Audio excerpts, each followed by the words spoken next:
Shalom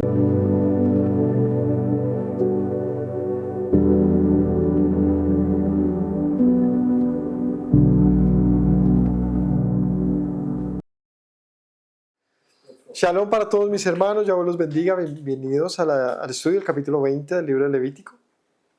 Un capítulo muy similar al capítulo 18 que tiene que ver con actos de inmoralidad, ¿no?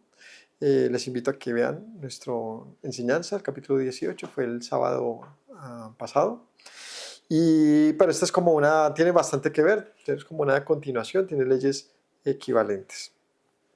Así que bueno, oremos. Padre Celestial, te agradezco en esta tarde la oportunidad de buscarte. Te pido que nos hables al corazón, nos enseñes tu voluntad y nos des la sabiduría para andar rectamente delante de ti, como es digno, como tú deseas que andemos. Gracias, Dios mío, porque tú eres bueno siempre. Amén. Capítulo 20 de Levítico dice así. Habló Yahweh a Moisés diciendo: dirás a sí mismo a los hijos de Israel: cualquier varón de los hijos de Israel o de los extranjeros que moran en Israel, que ofreciera alguno de sus hijos a Moloc, de seguro morirá. El pueblo de la tierra lo apedreará. Y yo pondré mi rostro contra tal varón, lo cortaré de entre su pueblo, por cuanto dio de sus hijos a Moloc, contaminando mi santuario y profanando mi santo nombre. Si el pueblo de la tierra cerrare sus ojos respecto de aquel varón que hubiere dado de sus hijos a Moloc para no matarle, entonces yo pondré mi rostro contra aquel varón, contra su familia, y le cortaré entre su pueblo, con todos los que fornicaron en pos de él, prostituyéndose con Moloc. Bueno, este primer pedazo no está en el 18. A lo largo del 20 veremos algunas cosas que aparecen en el 18, pero en este inicio habla de un tema muy importante que es objetado a lo largo de la Biblia. En varios pasajes históricos hubo esto que se menciona acá. ¿Y qué es? El ofrecer un hijo a Moloc. De esto hemos hablado en varias ocasiones. Se menciona de este rito pagano, de las prácticas de los cananeos, pero revisémoslo cómo es. Bueno, aquí dice que nadie de los hijos de Israel, ni de ningún extranjero que esté habitando en medio de Israel, ofrezca a sus hijos a Moloc. La palabra Moloc, ¿les recuerda otra palabra? Nos recuerda dos palabras más. ¿Se acuerdan de Malak? Melech. Melech. ¿Cuáles son? ¿Qué es Melech? Rey. ¿Y Malak? Ángel. Los tres están escritos de la misma manera. Moloc, rey y enviado. Es algo muy interesante porque nos ayuda a entender que este Moloc es una deidad que, digamos, mutó históricamente y tiene mucha conexión, digamos, con aquello de las historias relacionadas con los ángeles caídos. No necesariamente porque de ahí venga ese Dios, sino cómo históricamente dado su nombre se conecta con esas historias.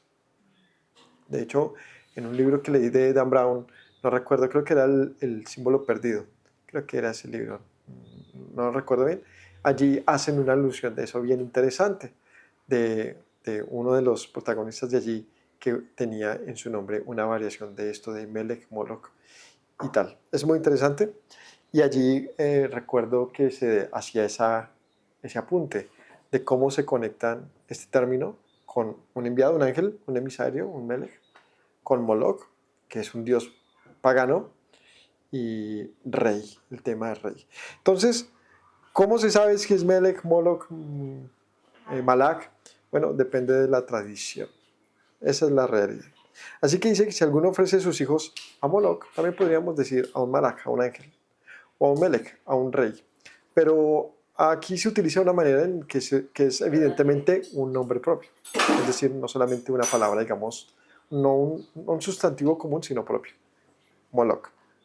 Es decir, sí se designa a un dios con este nombre. Y es de los pocos que se habla exactamente cómo era el tipo de culto que se prohíbe en particular. ¿Sí? O sea, más allá de cometer idolatría, había un acto abominable. ¿Cuál es el acto abominable que se practicaba cerca de Moloc? se ofrecían los hijos. Se ofrecían los hijos. Y es un tema bien, bien duro de revisar. ¿Qué hacía una persona?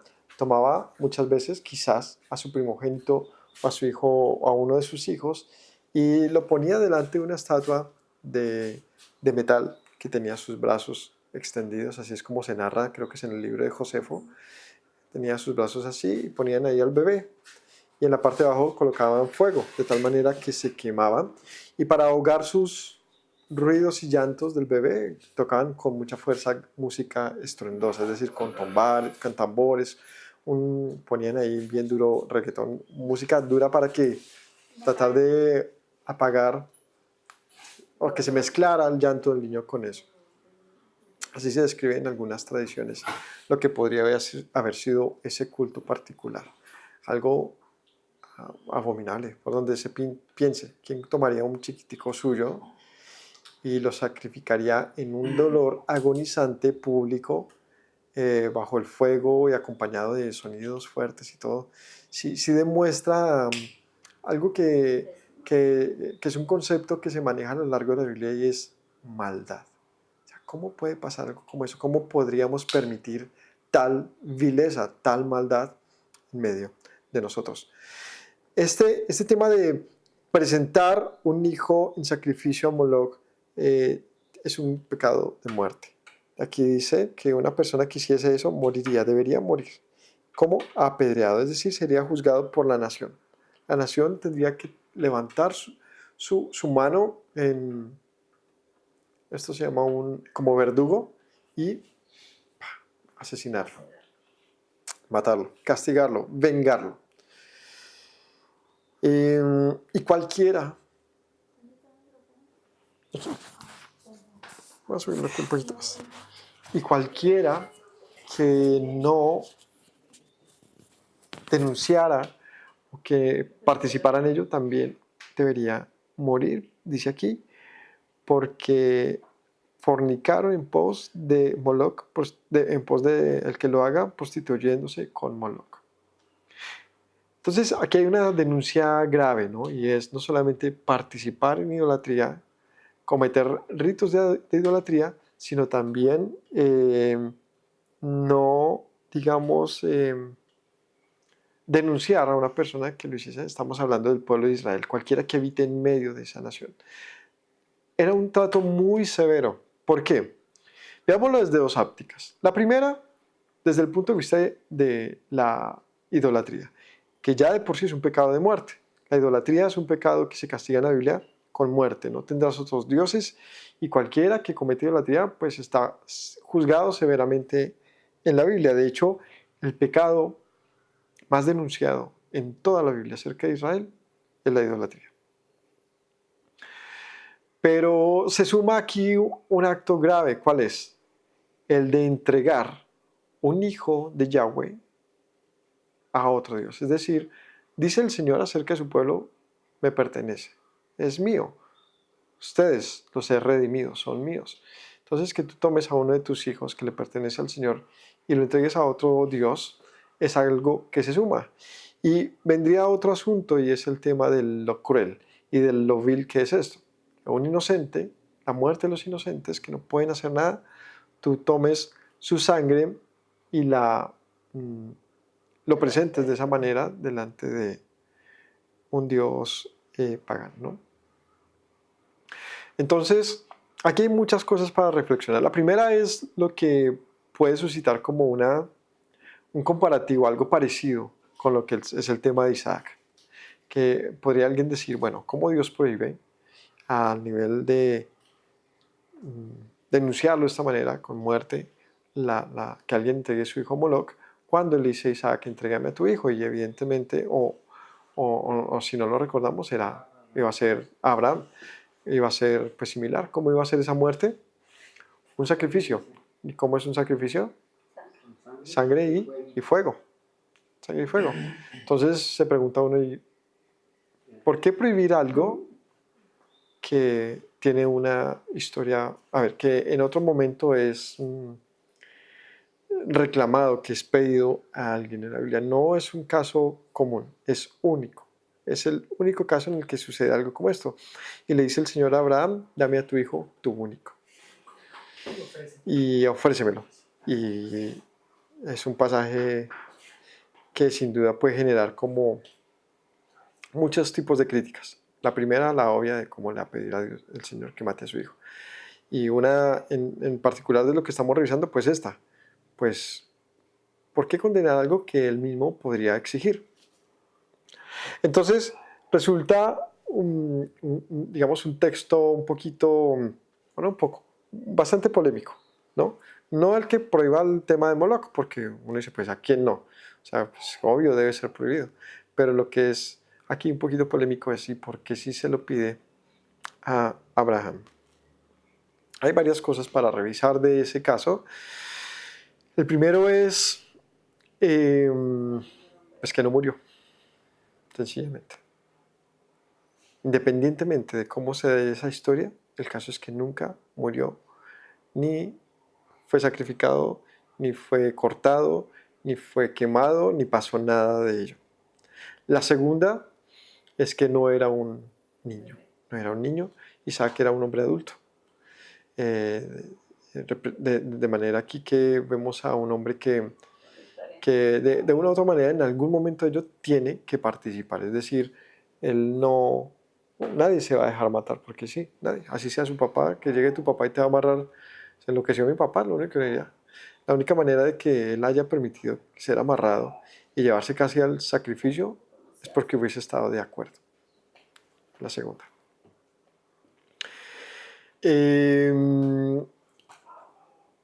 Esos dos detalles nos dejan ver por lo menos una distancia en relación a que, si bien son comparables en algo, y es en poner a un hijo delante de un Dios,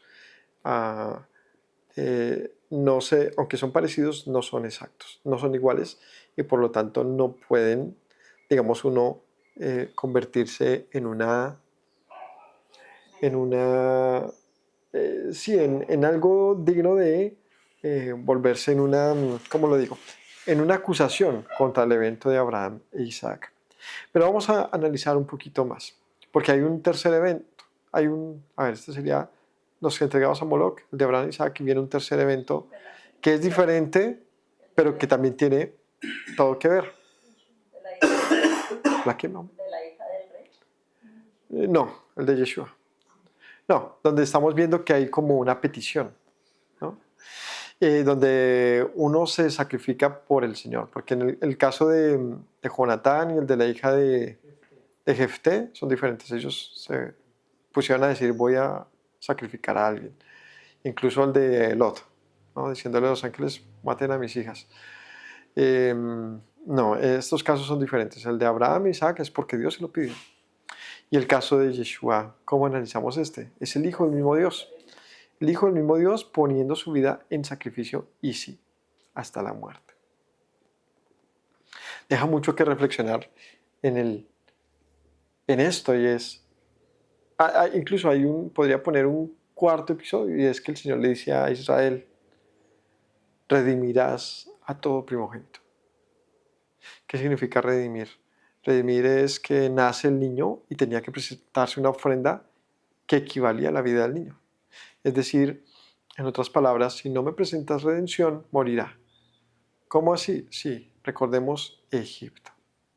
En Egipto, con la última plaga, gran plaga, el ángel, la muerte pasó, el Señor pasó y murió todo primogénito de Egipto. Es como una gran muerte, ¿no? Y si me disculpan que parezca como, bueno, no compares una cosa con otra, es que siempre que uno revisa un texto tiene que pasar por eso, tiene que uno tener la capacidad de apretar y revisar. O si no, uno siempre va a pasar entero muchas cosas. O si no, uno nunca va a estar dispuesto a realmente entender, ¿no?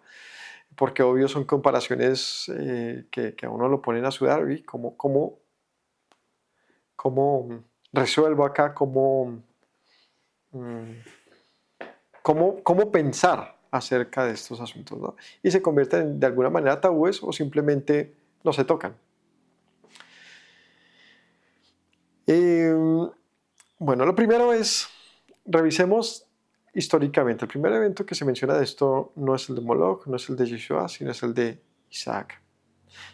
Es un evento particular y tiene que ver con un hombre y una promesa, y es Abraham, el hombre más, quizás de los más famosos de toda la Biblia, porque pues es en quien se consignan las promesas de una nación, un pueblo en base a su simiente.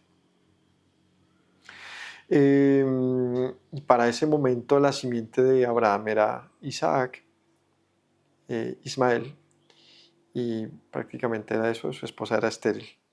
O sea, si moría Isaac, ¿qué quedaba? Ismael, pero el Señor ya le había dicho a Abraham, deja ir al muchacho. Porque en él, porque en Isaac te será llamada descendencia. Entonces uno dice, aquí hay un asunto extraño. ¿Por qué pedirle Isaac a Abraham si ya le había prometido a Abraham Isaac? ¿Me hago entender? O sea, ¿cómo tú le das algo a alguien para luego quitárselo? Lo que pone una situación rara a este evento, y es, ¿qué pretendía Dios con esto? ¿De qué se trataba esta prueba? Literalmente es una prueba. De hecho, así se describe en la Biblia. No toques al muchacho, porque ahora sé, porque yo sé que me temes, porque sé, o sea, Abraham estaba dispuesto a sacrificar a su hijo, pero el Señor no lo permitió. En el momento que no lo permite, para la comparación con Moloch, porque ya no se puede comparar, es decir, nunca murió este joven. ¿Para qué requerirlo? Simplemente para probar el corazón de Abraham. Muy fuerte pensar en eso, ¿no? Pero no solamente para probar el corazón de Abraham, sino para también demostrar un evento que sería posterior, profetizado en Abraham, y es el de la muerte de un descendiente de Abraham, que sí sería presentado delante del Señor, Yeshua. En el caso de Isaac, cuando él va a matar a su hijo, pedido por Dios, el Señor le dice, detente, no lo hagas. Libera al muchacho y le presenta un sustituto, un carnero enredado en un zarzal, y dice, Yahweh Jireh, Yahweh es provisión, él proveerá, él dará. Entonces, no hay muerte, no hay fuego, más bien, digámoslo de otra manera, sí hay muerte, sí hubo fuego, pero no del muchacho, o del Señor, no de Isaac, sino de lo que Dios había provisto. Y de esta manera, esta figura de no necesita morir un hombre porque ya hay una provisión, es la figura que se destaca aquí. Es decir, ¿qué pasa con Moloch? Con Moloch no podía sino morir un hombre, un joven, un bebé. Y en eso sí se cambia el paradigma, son dos cosas diferentes. Este Dios reclama la vida de un hombre y el otro Dios reclama la vida de un sustituto a fin de que el hombre se salve. Es diferente. Entonces sí hay un paradigma diferente en esto, no son iguales. En la creencia entonces, eh, como se dice, pagana, de aquellos, estaba que tú entregabas tus hijos. ¿Por qué podría entregarse un hijo a Moloch? Vamos a ver las posibles, digamos, de cómo se interpreta del por qué entregaban sus hijos. La primera es por fertilidad, muy loco. Y es como que te doy uno de mis hijos para tener más, ¿no? Te entrego lo mejor de mí. Es como, por eso digo que es de alguna manera también curioso la comparativa con Dios, porque a Dios tú le entregas tus primogénitos y le das lo mejor de ti, como una manera de probar que tú esperas y confías en que Él te dará más. Pero en el caso con Moloch es que se entregaban literalmente a muerte y alababan a Moloch. Entonces, desde alguna óptica tienen su parecido. Claro, están sirviendo a su Dios, le están dando lo mejor de ellos. Es un tema de fe. Pero sin duda Dios dice es un acto abominable. La Biblia dice, todo aquel que peque debe morir. ¿Cómo se interpreta este debe morir? No es equivalente a presentar una vida delante de Dios. ¿Ustedes qué dicen? ¿Es equivalente o no lo es? Pongámoslo así. Si alguien ponía a su hijo delante de Moloch, estaba dando lo mejor de sí, su vigor, su primer hijo, si fuese un primogénito. Y En otro texto la Escritura dice que el que peque debe morir. Ese deber morir, ¿por qué se da? Es una manera también de sacrificio, de culto. ¿Qué es ese debe morir? Es una consecuencia. Es una consecuencia. Por lo tanto, son actos diferentes. No es lo mismo.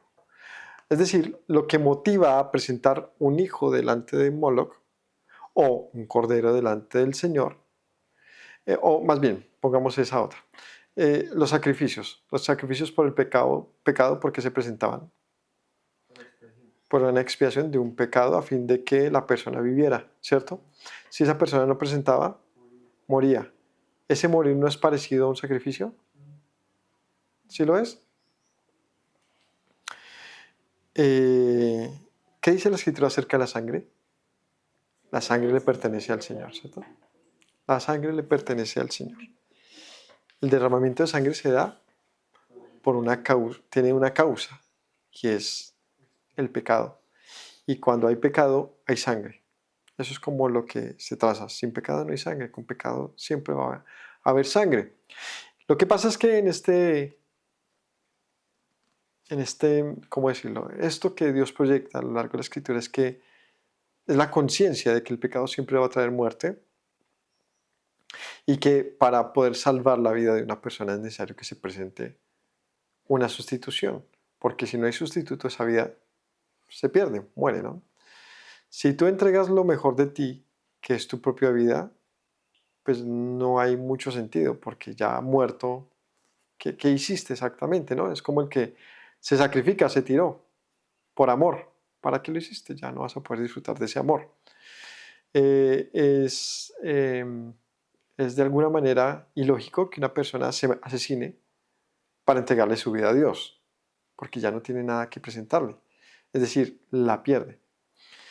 Mm, Por lo tanto, el Señor nos demuestra a lo largo de la Biblia que nosotros podemos perder la vida, pero que sin duda también la podemos preservar. La reclamación de la vida siempre va a ser del Señor. Él la reclama, morirás. Pero Él no quiere que nadie muera, dice la Escritura. Yo no quiero que el malvado muera, sino que se arrepienta, que se convierta y abandone su pecado. Entonces, el caso de Isaac nos manifiesta algo por venir, y es yo no quiero que muera, sino que se preserve. Así que le da una provisión, y es algo que reemplazaría la intención del sacrificio de Abraham. Allí muere el carnero y este es el que entra en un sacrificio. Pero eso apuntaba a algo mucho más grande y era la muerte de Yeshua. Y volvemos al punto de, venga, pero otra vez, si mueren o no los humanos, el sacrificio humano es realmente acepto delante del Señor o no. Lo que hace realmente diferente el sacrificio de Yeshua, ¿qué es? La voluntariedad. Es que Él no fue retenido por la muerte. Es decir, que en el momento en que Yeshua resucita, decimos, ok, Yeshua muere a sabiendas de que resucitaría. De hecho, Él siempre lo dijo, tranquilos, este templo será destruido, pero al tercer día será levantado. O sea, nunca fue como yo me entrego porque sé que quedaré en la inexistencia. Si hubiese sido así, ¿será que Él se hubiese entregado? Yo no creo. ¿Con qué propósito Él perdería su existencia a fin de que se salve algo de lo cual Él no podría, no sé, participar o disfrutar? Recordemos que Él nos hizo, o en Él fuimos hechos. Más bien pensaríamos que para que esta existencia pueda mantenerse, Él debe mantenerse existente. Y Él a sabiendas de que mantendría su existencia, entrega su vida. Y eso es una ecuación muy diferente. Porque cuando alguien entregaba a su hijo no era para ser resucitado, era para ser entregado y muerto. A fin de que sí, su propio ser se pudiese mantener, algo muy parecido a los sacrificios en el templo. Alguien ponía un sacrificio a fin de ser perdonado, ¿cierto? Entonces vamos al punto de Yeshua. Yeshua dice, yo pongo mi vida. Aquí es un caso incluso también parecido al de Abraham. Es un hombre mayor, es un hombre que tiene conciencia de lo que va a hacer y en este caso en particular dice, nadie me puede quitar la vida. Yo la pongo y yo la puedo retomar. Así que es un sacrificio del cual él sabe que habrá retorno. un sacrificio en el que sabe que habrá retorno. Y dice la Escritura que por cuanto Él se humilló hasta la muerte en cruz, Dios lo glorificó. Es decir, a la medida que Yeshua glorificó al Padre, el Padre glorificó al Hijo, levantándole de la muerte. Y es un caso pues también único. Y es más bien diríamos, tan único que es el único caso en que hay un sacrificio delante del Señor a fin de salvar a otros, pero no solamente salvando a otros, sino salvándose a sí mismo, porque Yeshua también fue resucitado. Entonces, al no tener un comparativo, pues también se desestima del caso de Moloch. Es decir, no es un bebecito, llamémosle, no es algo fuera de voluntad, no se hace para salvar a uno, se hace para salvar a la humanidad entera y se hace en la voluntad de un hombre adulto, presentando su vida por la redención del mundo, por la redención del mundo. Entonces, es un caso diferente, sigue siendo parecido, pero es diferente, porque tiene como propósito el salvar a la humanidad. Entonces, el equivalente de este es otro. El equivalente es el que dijo Yeshua, no hay mayor amor que este, que alguien ponga su propia vida por su hermano. Es muy fácil poner la vida de otro, ¿no? No, ¿quieres matarme? No, mata a mis hijos. Uy, no, pues tan valiente. La valentía está en máteme a mí, no a ellos. Esa es la real valentía. Es muy valiente decir, mate a mis hijos con tal de, tome Moloch mis hijos con tal de que yo tenga más, o sea, más bendecido. Esto es dolorosa, pero es relativamente fácil poner la vida de otro. Y se las va a poner más dura ya mismo.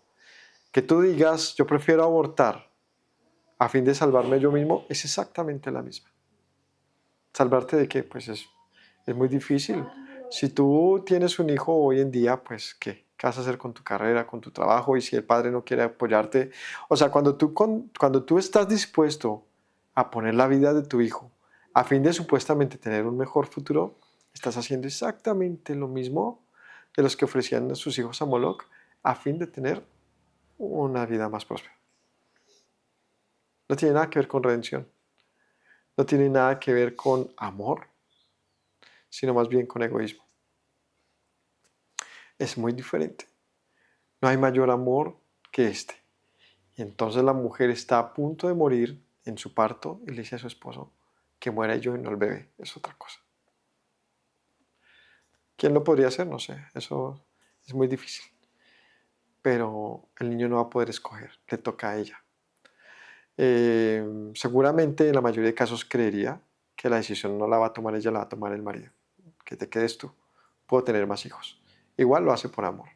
Pero que no tiene ni un mes o 2 meses de embarazo y dice yo decido que muera él a fin de que yo no sufra, evidencia aquí este mismo asunto. Y es yo prefiero un futuro más fácil y por eso estoy dispuesto a entregar la vida de un inocente. No tiene nada que ver ni con el sacrificio de Yeshua ni con la petición a Isaac. Entonces sí, ya acabamos de desligar que aunque tienen parecidos en forma, no tienen nada que ver en profundidad, absolutamente nada. Entonces, ¿qué hacían? Entregaban sus hijos a Moloch a fin de obtener algo de ese Dios. Era pues obvio, es un sacrificio vivo. Es un sacrificio egoísta. Egoísta, correcto. Es un sacrificio egoísta de, claro que te cuesta, pues un hijo es un hijo, ¿no? Y seguramente se hacía con mucho dolor. Y seguramente eso es lo que se pretendía, yo entrego lo mejor de mí. Pero en el caso de un equivalente a ti, él no es lo mejor de ti. Él es diferente a ti, lo mejor de ti eres tú mismo. Entrégate, entonces tú, muere tú. Pues se acabó la vida. ¿Quién iba a entregar su propia vida? Entonces, es diferente. Yeshua dijo la clave, no hay mayor amor que este, que alguien ponga la vida por otro. Y entonces ahí el caso se vuelve diverso y más interesante. Y es que ves a tu hijo, a tu hermano, a alguien que amas y dices, estás muy enfermo, yo te doy mi sangre, aunque yo pueda morir en eso. Yo te doy mi páncreas, no sé, lo que uno pueda compartir. Y uno sabe que uno va a sufrir con ello y que también peligra la vida de uno. Y uno dice, por amor yo lo hago, ¿no? O un caso en el que se arriesga la vida, te van a atracar, llega un asesino y tú dices, pues aquí nos vamos tú y yo, pero mis hijos no se tocan, mi esposa no se toca. Es decir, el poner la vida por otro demuestra amor. Amor y valentía. Pero el poner la vida de un inocente a fin de tener un bien mejor, y no como de redención, sino de materialismo, de que las cosechas se pongan grandes, que a fin de que no lleguen plagas, a fin de que no llegue muerte, a fin de que... Y seguramente uno dirá, pues es que es un sacrificio a fin de un... O sea, como eso se reduce, es un pequeño sacrificio a fin de un bien mayor. ¿Será que sí se puede ver así? Cualquiera le diría a su esposa, me imagino en esa época, tenemos que hacerlo. ¿O qué quieres? ¿Un solo hijo? Es como ese miedo de, tengo que hacerlo porque vienen cosas mejores. Es lo mismo. Mija, mejor que aborte. ¿Para qué? ¿Qué le va a presentar ese niño? Ah, le mete uno moral al cuento, ¿no? Es que ese niño lo va a traer a sufrir. No, hágame el favor. De verdad que nos metemos unas goleadas psicológicas. No, tú no decides si ese niño va a sufrir o no. Él, el Señor, la vida, decidirá ese destino. Le puedes traer mucho sufrimiento. Si no quieres que sufra, entonces sea una buena madre, sea un buen padre.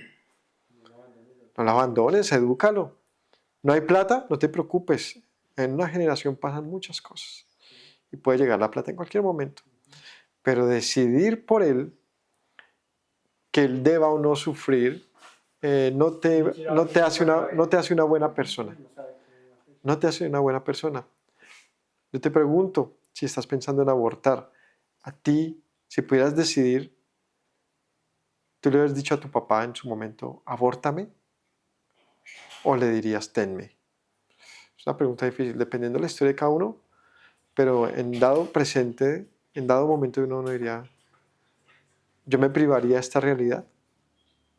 Yo aconsejaría a mi padre que me abortara a mí, a mi madre. De pronto uno diría, pues hasta así. No sabe lo que dice. No sabe lo que dice, porque nadie, con dificultad, cualquiera de nosotros renuncia a la vida que tiene. Pero sí, la verdad es que es muy parecido el tema de Moloch con el aborto actual. Muerte de inocentes a fin de, supuestamente, un bien mayor para la mujer y su familia. Así se vende. Es la desgracia que usted ha hecho, mujer. No me tiene ese niño. Vea cómo ha deshonrado a la familia. ¿Y ahora cómo vamos a mantener ese niño? ¿Y ahora usted qué va a hacer con su futuro? O sea, se vende siempre el punto de ese niño es una desgracia, mejor que muera, a fin de que nosotros no perdamos nuestro bienestar. Y es una falsedad completa. Pero se compra esa idea. Bueno, ellos en su época, aunque te parezca difícil pensar que alguien ponga a su hijo delante de un Dios, también compraban la idea. ¿Cuál? La de bienestar propio. La de bienestar propio. La de bienestar propio. ¿Usted cree que si alguno de los discípulos realmente hubiese entendido que Yeshua quería morir, lo hubieran dejado? Ellos darían la vida por su maestro. Pedro lo intenta. Cuando ellos realmente como que se dan cuenta de lo que está pasando, aunque él se los dijo, pero ellos no lo entendían, Pedro de una vez sacó la espada y corta la oreja a un guardia. Y es que Yeshua es el que lo tiene, le dice, Pedro, cálmate. No, así no. O si no, también vas a morir así. Y ellos sufren y agonizan esa muerte de Yeshua. Pero si hubiesen entendido con tiempo, estoy seguro que habrían actuado más diligentemente en no dejar que le hubiese pasado al maestro. Le habrían dobleteado la guardia. Hubiesen hecho algo más. Ellos no vieron venir la muerte del Mesías. Lo amaban. Es que ¿quién estaría dispuesto a ver morir a su hermano, a su madre, a su padre, al Mesías? No sé. Y sin duda nadie entendía, además que ni siquiera sabían que él iba a morir. Ellos pensarían, bueno, es entregado, pero Yeshua sí sabía que moriría. Así que el único en toda esta historia que puso su vida realmente sabiendo lo que pasaría por un fin mayor, no para él, sino para los otros, es Yeshua. Por lo tanto, es un sacrificio válido. ¿Por qué? Porque Él es la vida. ¿Cómo así? Puso su vida a fin de dar más vida. Es como una semilla que muere a fin de producir una gran planta que da más semillas. No hay comparación. No hay comparación. Lo único parecido podría ser, en dada manera, es la muerte no de personas, sino de animalitos. Es decir, un sacrificio, como cualquiera, que en todas las culturas se han hecho a los diferentes dioses. Es decir, una humanidad que sabe que tiene que entregar algo. Entonces, habiéndoles dicho todo esto, mis hermanos, no nos asustemos de estos pasajes y no digamos, es que es lo mismo. No, no es lo mismo. No es lo mismo. Por eso el Señor dice, esto es una profanación grande y merece morir alguien que sea capaz de asesinar a su propio hijo. Es más, hay otra ley. Y no llevarán los hijos el pecado de sus padres, ni los padres el pecado de sus hijos. Cada uno llevará su propia culpa. Es decir, no es correcto que tú entregues tus hijos para salvarte tú mismo. No es correcto. Cuando Lot se propuso hacer eso con sus hijas, pues tampoco se la recibieron. Bueno, pero sí nos demuestra que era común. Cuando Lot hace eso, ya vemos que desde la antigüedad era común entregar los hijos a fin de salvarse uno o salvar a alguien más. O sea, supuestamente en un bien mayor. Toma mis hijos. ¿Por qué no dijo Lot, tomen mi vida? O en los otros casos, como el de Jefté y como el del Levita, por allá un pasaje. No, yo te tomo mi concubina. ¿Y por qué no ponía su propia vida? Demuestra esto que sí había una práctica.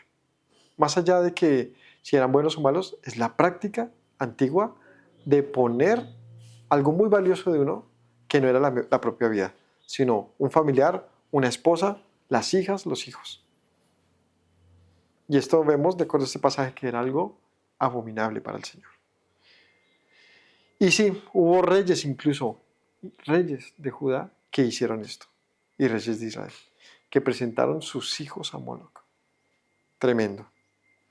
Y esto trajo castigo severo a Israel y a Judá. Bueno, continuamos porque nos quedamos ahí. La persona que tendiere encantadores o adivinos para prostituirse tras ellos, yo pondré mi rostro contra tal persona, la cortaré del pueblo. Santifíquense, pues sean santos, porque yo Yahweh soy su Dios. Y guarden mis estatutos, pónganlos por obra, yo Yahweh que les santifico. Todo hombre que maldijera a su padre o madre. Bueno, entonces aquí habla de acudir a adivinos encantadores. No lo hagan. Esto ya lo vimos en el capítulo 19. No lo hagan. Yo pondré mi rostro contra tal persona. Y es decir, no consultes a nada que no sea el Señor. No pongas tu confianza en nada que no sea el Señor, sino santifícate. Es decir, ¿quieres vivir confiadamente? Vive en santidad. Y guarda los estatutos. Estos son textos parecidos en el capítulo 19. Literalmente decía esto. Mis estatutos guardados, versículo 19 del capítulo 19. Aquí dice lo mismo. Guarda mis estatutos, ponlos por obra. Yo soy el Señor que te santifico. Y versículo 9. Todo hombre que maldiga a su padre o madre morirá. A su padre o a su madre maldijo, su sangre será sobre él. Este capítulo 20 tiene como particular es el enfatizar sobre el castigo, la pena que se lleva por cualquiera de estos asuntos. Entonces, el de idolatría, particularmente el tema Moloc, muerte por apedreamiento. Una persona que consulta a brujería, ser cortado del pueblo, es decir, no eres contado más como israelita. Todo hombre que maldiga a su padre o a su madre tenía una pena máxima de muerte. Su sangre será sobre él. No hace falta el comentario. Cuidémonos como hijos siempre con nuestros padres, independientemente de las cosas que ellos hagan, cuidemos el límite. El límite. Maldecir a un padre, irnos a los golpes con un padre y una madre es algo gravísimo a nivel bíblico. Si un hombre cometiera adulterio con la mujer de su prójimo, el adúltero y la adúltera indefectiblemente morirán. Otro pecado de muerte, el adulterio. Cualquiera que yaciere con la mujer de su padre, la desnudez de su padre descubrió, ambos han de ser muertos. La sangre será sobre ellos. Y aquí es donde se mete, como les mencionaba, el capítulo 18, sobre los actos de inmoralidad, es decir, de fornicación. Eran graves, ¿no? Ya vimos que un adulterio, muerte. Si alguien muere con la madrastra o la madre, muerte. Si alguno ayuntare con varón como con mujer, abominación hicieron, ambos de morir. Es decir, los actos homosexuales. Tengo que hacer aquí una aclaración preliminar. Si algo más, ambos han de morir, cometieron grave perversión, su sangre será sobre ellos. Si alguno se ayuntare con varón como con mujer, abominación hicieron, ambos han de ser muertos, sobre ellos será su sangre. Sí, hasta ahí.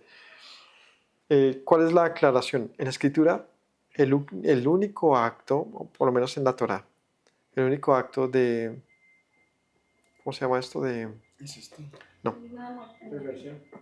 no, estos son de homosexualismo denunciado como prohibición, ¿cuál es? El acostarse. Es algo importante, porque el homosexualismo como tal no es solamente acostarse, es algo que va más allá, es simplemente el gusto por otro hombre. Y tengo que decirlo, en la escritura no se prohíbe eso. Es decir, no se menciona, pero tampoco se prohíbe. La prohibición y abominación está en acostarse dos hombres, dos mujeres. En el Nuevo Testamento sí se hace mención de esto desde otro punto, y es el ser afeminado, el cambiar, digamos, el uso. Allí le llaman así. Pero sí, y esto da pie a muchas conjeturas, ¿no? En la tradición incluso judía. Y es el tema de Jonatán y David. ¿Por qué? ¿Qué era exactamente lo que pasaba allí? ¿Hasta qué punto tuvo mayor amor por él que por las mujeres? Se menciona allí. ¿Qué significaba eso? Pues cualquiera que no quiera meterse a tocar ese tema dice fácil. Pues que lo quería mucho, que tenía un gran apego, eran grandes hermanos. Pero desde otro punto de vista se cuestiona y ¿será que hubo un sentimiento más fuerte que eso y por eso Jonatán puso su vida por David? Porque literalmente eso es lo que pasa. Y alguien que hace eso, sin duda lo hace generalmente es cuando hay amor. Un amor como el que sucede en otras ocasiones. Sea lo que sea, uno siempre va a entrar en un punto de discusión o de sobrepensar cosas, ¿no? Porque en ningún momento se menciona que hubiese un enamoramiento como tal, o un gusto, o un acto, digamos, homosexual. Pero lo que sí es claro es que lo que la escritura condena como tal es el acto sexual entre dos hombres y dos mujeres. Para que lo tengamos presente. ¿Qué significa esto? Significa que una persona que tiene inclinaciones sexuales, que es el término que se le da ahora, por hombres o por mujeres, realmente ah, su punto más complejo, más condenatorio, es cuando se procede al ayuntarse, al acostarse con un hombre, con una mujer, tiene una relación sexual. Es allí donde definitivamente ya se cumple esto, esa abominación delante del Señor. Con esto no estoy diciendo que se pueda hacer o no tener sentimientos por un hombre o una mujer. Lo que estoy diciendo es que la condena bíblica en particular es eso. Ahora, ¿qué pasa cuando una persona tiene sentimientos por otro hombre o por otra mujer? Bueno, al igual que cualquier otro asunto sexual. Cualquier hombre que ve a una mujer para codiciarla ya adulteró con ella, lo mismo. Estás codiciando, siendo hombre, codicias a otro hombre, ojo, es un pecado acostarse con otro hombre. ¿Para qué más querrías a otro hombre sino pues para lo mismo? Entonces, se procede con la misma regla. Aquel que en su corazón ya ha codiciado algo, ya ha pecado de por sí. ¿Estás planificando mucho ese robo? Pues pilas que no vaya a ser que ya estés robando, sin haberlo hecho siquiera. ¿No? Estás, no tienes un ídolo en tu casa, pero en tu corazón está, no sé, en una creencia pagana. Ya estás cometiendo idolatría. Es decir, no meramente la práctica de acostarse con otro hombre o en el caso del homosexualismo es el único pecado. En el momento que tú estás consintiendo la idea de una fornicación, sea cual sea, ya estás pecando. Así que cualquiera que piense que solamente en el caso de que se acostó con otro hombre pecó, no, el simple hecho de que tú te permitieras considerar la idea de ya es suficiente para pecado. No necesita un hombre, cualquiera de nosotros casados, o un hombre cualquiera estar en un burdel con mujeres. El simple hecho que entre a una página pornográfica y se permita eso es equivalente. Es decir, es lo mismo. En el momento que tú te permites que en tu corazón pasen las cosas, ya es equivalente, de acuerdo a Yeshua, al pecado mismo. Como en el caso dice, cualquiera que se aira contra su prójimo, cuídese que no vaya a ser que sea culpable de asesinato. ¿No? ¿No lo dice así? podría llegar a ser culpable de asesinato. Y uno dice, pues es que no le he hecho nada. Pero podrías. Es decir, el momento que tú permites el potencial. Con esto que decimos que una persona que tiene inclinación sexual no se le debe aplaudir, se le debe decir cuidado, amigo, cuidado, hombre, mujer. No permitas que eso coja fuerza dentro de ti. No lo permitas, porque tarde o temprano vas a terminar acostado con otro hombre, acostada a tu mujer con otra mujer. No te lo permitas. No es un buen pensamiento que lo dejes rondar en tu vida. No te lo aplaudas. No. Ahora mismo, porque es que los gustos son como, ¿cómo le digo? Si a usted le gusta, no sé, el color rojo y al otro le gusta el azul, pues ¿qué le vamos a hacer? Es que le gusta. Es decir, es algo que está ligado a es una cuestión muy psicológica, muy de dentro de uno, una inclinación. Luchar contra eso tiene su complique, porque es algo que parece que pasara dentro de una manera como muy inconsciente. Pero sin duda tú puedes escoger. Y esa es la virtud de la santidad. Es una elección. Tú decides. Por supuesto que me encantan las mujeres. Entonces, porque me encantan, voy a andar como un loquito y me justifico en eso. No tiene sentido, ¿cierto? Pobrecito, es que no puede controlarlo. Pobrecito. ¿Y por qué asesino? ¿Por qué mató niños y los violó? Pobrecito, es que no podía dominarlo. No, o sea, más allá del gusto, del problema psicológico que yo tenga con mis gustos, porque cuando tú no puedes controlar un gusto al punto que estás dispuesto a sobrepasar los límites a fin de satisfacerlo, si hay un problema psicológico grande. Es decir, debería tratarse como tal, como una enfermedad. ¿Por qué? Porque es equivalente a cualquier otra, a la ansiedad. Seguramente, es que lo que lleva a una persona a la homosexualidad, la verdad es que son muchos caminos. No es lo que te quieren vender como que es que nace así, no. Es muchísimo más que eso. Claro, puede tener inclinaciones de gustos, se puede creer, se puede entender, es real.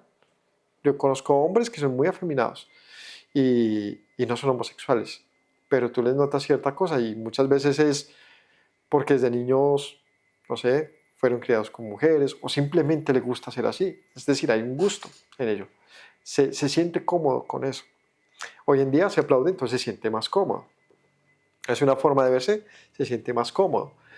Pero sin duda, independientemente, lo que lleva a una persona al querer estar con otro hombre, con otra mujer, son muchos caminos. Y muchos de esos caminos tienen que ver con una baja autoestima. Muchas veces es que es un tipo feo, le cuesta tener una relación con una mujer y resulta que el amigo es un bacán, es una buena persona, lo ha ayudado, pues empieza naturalmente, obviamente, a llenar vacíos. Soy homosexual, se declara él.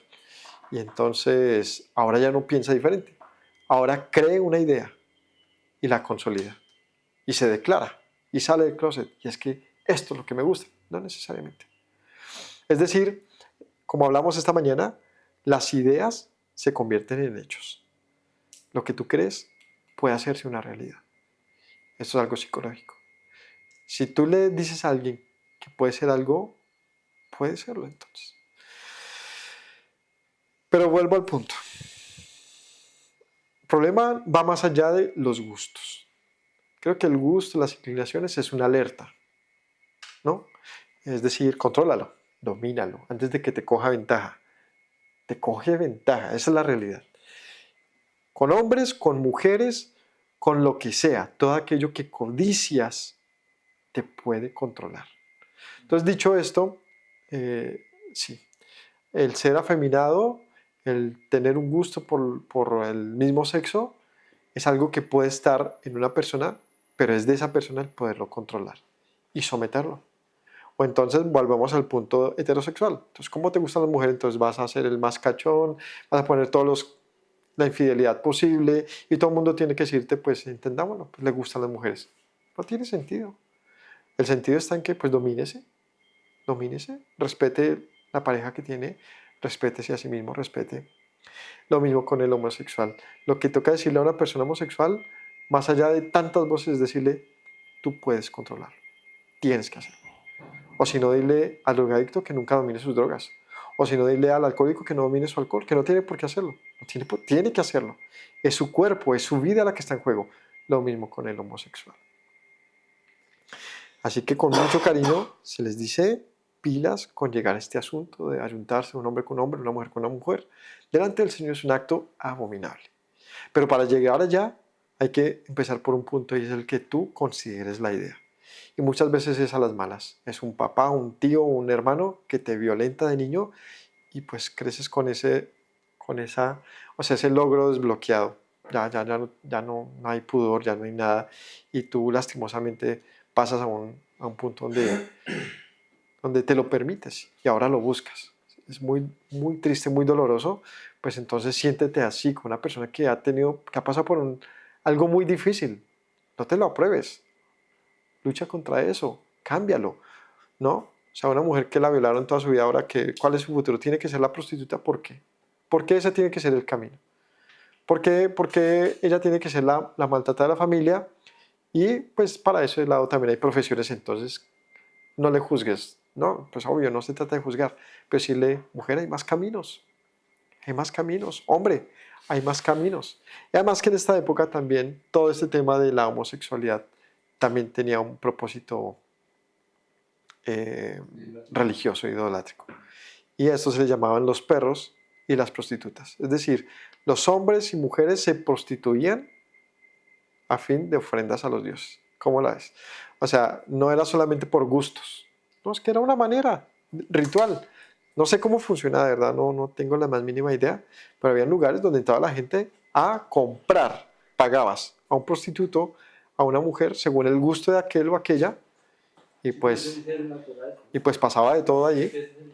Y dice la escritura, no traerás el pago de un perro o una prostituta. Es decir, alguien que vendió su cuerpo como homosexual o como prostituta, no lo presentarás como una ofrenda al Señor. Es abominación. Entonces eran prácticas antiguas. Quizás muy diferente a lo de hoy ay, todo el mundo tiene un gay por dentro. Pues en esencia sí, o sea, todo es posible. Pero no, en esa época no tenían ese dilema actual. En esa época seguramente sí tenía que ver es con las prácticas, es decir, otra vez, los gustos y lo que la gente solicitaba.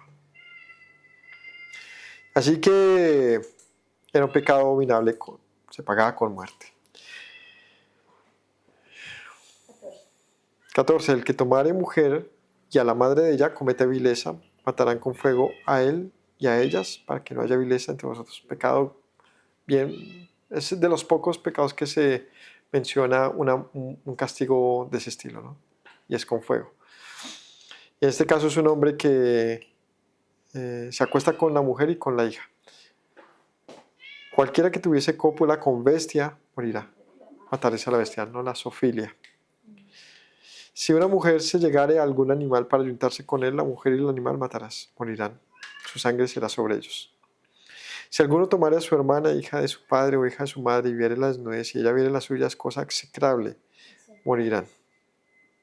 Es decir, el incesto en primer grado, es decir, con el madre, con la padre y con los hermanos.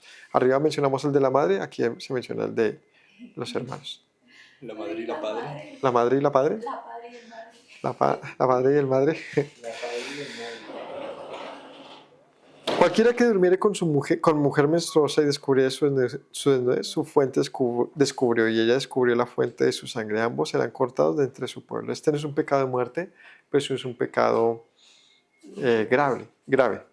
Es decir, y esto ya lo hemos mencionado muchas veces, que no lo olvidemos, cuando tu mujer está en tiempo de menstruación, respétala, déjala en su lugar, no busques el tener una relación con ella en ese momento, una relación sexual. Cualquiera, la desnudez de la hermana de tu madre o de la hermana de tu padre no descubrirás.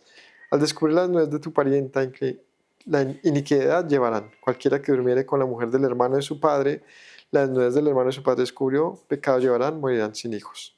Y el que tomare la mujer de su hermano comete inmundicia.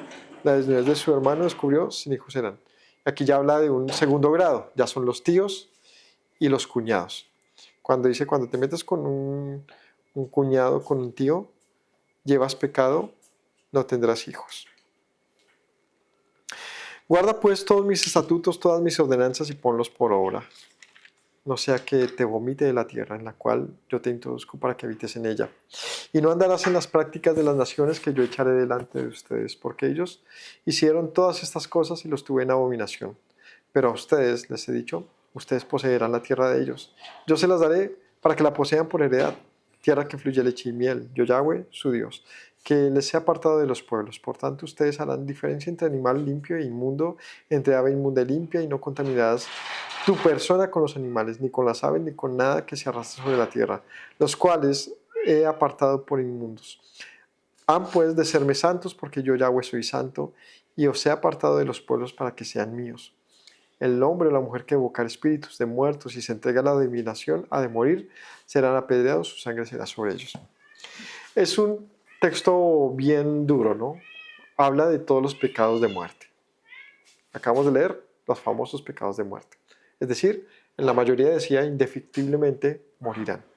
¿Por qué?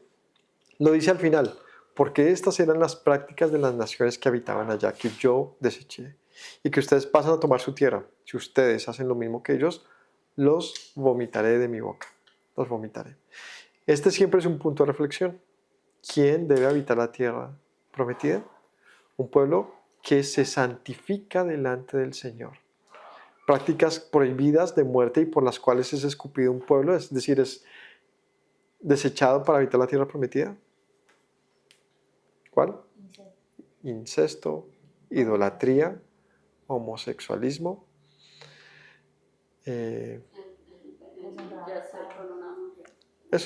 No, pero ese no era de muerte, pero sí es una práctica, sí, igual. Es decir, las fornicaciones, llamémoslo en otras palabras, fornicaciones y todos los pecados de fornicación, los pecados de idolatría. ¿Y cuál fue el último que mencionamos? Pecados de fornicación y idolatría. No, esos dos. O sea, si los agrupamos, realmente se van a eso. Y sí, quizás el de maldecir a padre y madre como de autoridad, pero ese está en pecado de idolatría. Entonces, es complicado porque una nación que quiera reclamar la tierra prometida debe cumplir con esto, con que el Señor sea su Dios realmente, se santifique en Él, saque de su vida, de su nación por completo la idolatría y se cuide las fornicaciones. Y pues este es un mundo que todo esto que he mencionado lo practica con mucha ligereza, incluyendo los que habiten actualmente en la tierra prometida. Homosexualismo, normal.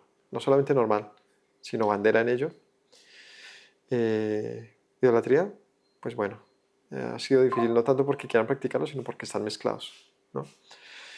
El aborto, pues es pan diario en todas las naciones desarrolladas. Las fornicaciones y adulterios, pues el matrimonio y todo esto es algo que nadie quiere ya. Es decir, estamos en un punto en el que uno dice, pues, ¿quién se santifica delante del Señor? ¿Quién lo hace? Bueno, el que lo hace, hágalo más. Hágalo más. No se trata de señalar a los demás, se trata de revisar hacia adentro y decir, bueno, sí, tengo inclinaciones, tengo gustos, tengo deseos, tengo cosas por mi madre, mi hermana, por otro hombre. O sea, es que aquí nos puso, pero usted es fácil señalar al homosexual, porque él se expresa de esa manera, o sea, él quiere ser visto. Pero la verdad es que el pecado condenable de aquí es muy grande y va mucho más allá. Cuando juzgas a un homosexual, te juzgas a ti mismo. Es la verdad. O quien no ha adulterado en su corazón con una mujer, pecado de muerte. Así de fácil. Entonces, así como es de fácil señalar, debería ser fácil revisarnos y decir, sí, hay gran pecado en mí. Entonces, menciono bastante el tema homosexual porque siempre es un tema de polémica y difícil y tabú y estereotipado hoy en día y con otros matices. La verdad es que sí hay una manera bíblica de trabajarlo, es decirle a él, se entiende, pero no es una condición que el Señor quiera de ti. Así como el de cualquiera, el Señor no quiere que sea esclavo de sus pecados. Es que es un pecado, ¿sí? No seas esclavo de tu pecado. Abandónalo, somete, domina tu cuerpo. Sí, sí, entiéndelo, sí. Es pecado que un hombre esté con otro hombre. Sí, sí. Pero ¿cuál es el mal si nos amamos? Tienes que entender que un hombre no va a llenar el vacío que Adán tuvo. Tu creador lo dice. Tendrá que ser alguien como él. Coge al hombre de su costado y si analizas bien el tema del costado, es como que lo partió en dos. Dos partes iguales, que al unirse complementan un único ser. De repente no tiene mucho sentido para muchos, genera mucha duda, mucha inquietud, pero cuando lo razonas profundamente, pues uno dice, tú puedes pensar que algo es bueno, pero hay cosas perfectas. Hay cosas que son las que Dios realmente ha deseado para ti. Permítelo en tu vida, búscalas por lo menos. Pero muchas veces renunciamos a las opciones porque creemos que no podemos, que no, eso no es para mí, no, es que a mí no me gusta. Búscalo por lo menos. Porque ese es el gol ganador, cuando le dices a alguien que no lo necesita, que es que él es diferente. Pues ya le has vendido una mentira tan verdad, o sea, una verdad tan mentirosa que esa persona se convence de ello y ya deja de buscar un camino diferente. Bueno, que el Señor nos bendiga, que nos dé la sabiduría para dominarnos en nuestras inclinaciones y deseos, a fin de que seamos, como se mencionó ahí, santos delante de él. Un pueblo que se santifica. Dejemos de mirar a los lados, veamos hacia nosotros, corrijamos, organicémonos, démonos cuenta que muchos actos que hacemos son muy parecidos a los que antaño se hacían de maneras rituales y a los dioses. Pronto ahorita hoy no tenga ese sentido, pero lo seguimos haciendo. Cuidémonos de cosas como considerar la idea del aborto, cuidémonos de considerar una vida sexual desordenada. No es algo que agrada al Señor y no es algo que nos aprovecha nuestra vida. Que tengan todos una feliz noche y gracias por habernos acompañado en este capítulo 20 de Levítico. Shalom para todos. Me presento nuevamente, mi Rey, mi buen Señor. Mis pasos se han desviado, necesitan dirección. En tu amor me he refugiado, Yeshua, pues así al Padre puedo hoy decir. Me presento nuevamente, mi Rey, mi buen Señor. Mis pasos se han desviado, necesitan dirección. En tu amor me he refugiado, Yeshua, pues así al Padre puedo hoy decir. Abba, Padre, Baruch atah. Señor Dios nuestro Rey de eternidad. Abba, Padre, Baruch atah. Adonai Eloheinu melech haolam.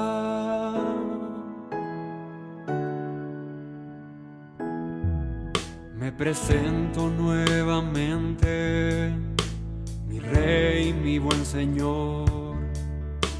Mis pasos se han desviado, necesitan dirección. En tu amor me he refugiado, Yeshua, pues así al Padre puedo hoy decir. Me presento nuevamente, mi Rey, mi buen Señor. Mis pasos se han desviado, necesitan dirección. En tu amor me he refugiado, Yeshua, pues así al Padre puedo hoy decir. Abba, Padre, Baruch atah. Señor Dios nuestro Rey de eternidad. Abba, Padre, Baruch atah. Adonai Eloheinu melech haolam. Diste tu hijo con devoción, sacrificio de amor, hasta la muerte el seguirlo para darme salvación. Al tercer día resucitó, a la muerte él venció. Luego al cielo ascendió, volverá, lo prometió. Abba, Padre, Baruch atah. Señor Dios nuestro Rey de eternidad. Abba, Padre, Baruch atah. Adonai Eloheinu melech haolam.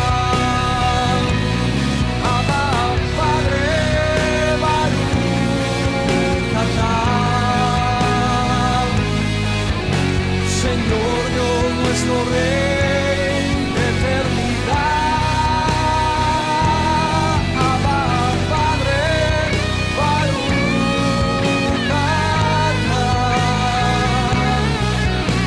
Adonai Eloheinu melech haolam.